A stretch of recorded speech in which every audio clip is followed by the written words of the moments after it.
c'est pour savoir quelles sont les opérations chimiques qui s'opèrent dans le cerveau après la prise du médicament comme les antidépresseurs ou anxiolytiques.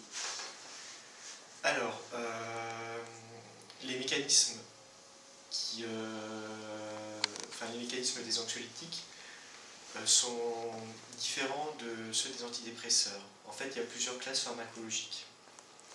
On va commencer par les antidépresseurs. Donc les antidépresseurs qu'on a actuellement agissent sur le système sérotoninergique. On a deux types d'antidépresseurs qui agissent sur le système sérotoninergique. Ce sont les antidépresseurs tricycliques, comme l'anafranil par exemple, si vous en avez un peu entendu parler, qui eux n'ont pas une action uniquement spécifique sur le système sérotoninergique, mais enfin bon, c'est surtout leur principal mécanisme d'action. On va rester simple. Et donc secondairement, se sont développées des molécules plus ciblées, beaucoup plus ciblées, qui sont les inhibiteurs de la recapture de la sérotonine. Ça, c'était un peu avec l'avancée de la science.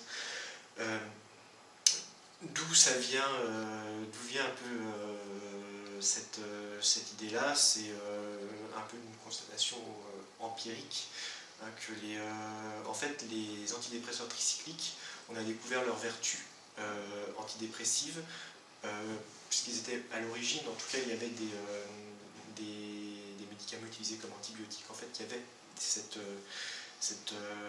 action sur la sérotonine. Et donc, après, avec la recherche, on s'est rendu compte que c'était surtout cette action-là qui expliquait leur effet antidépresseur. L'idée, en tout cas dans les deux cas, c'est quoi? C'est donc inhibiteur de la recapture de la sérotonine, c'est-à-dire qu'au niveau neuronal, dans la fente synaptique, pour faire très simple, quand vous êtes déprimé, vous n'avez pas assez de sérotonine dans la fente synaptique. L'idée, avec ces antidépresseurs, en fait, on bloque la recapture de la sérotonine, puisque vous savez que les neuromédiateurs en fait, sont recaptés par les neurones pour des questions d'homéostasie au niveau de la synapse. Là, on bloque les récepteurs de la sérotonine, ce qui fait qu'on augmente la concentration synaptique de sérotonine. C'est ça l'idée.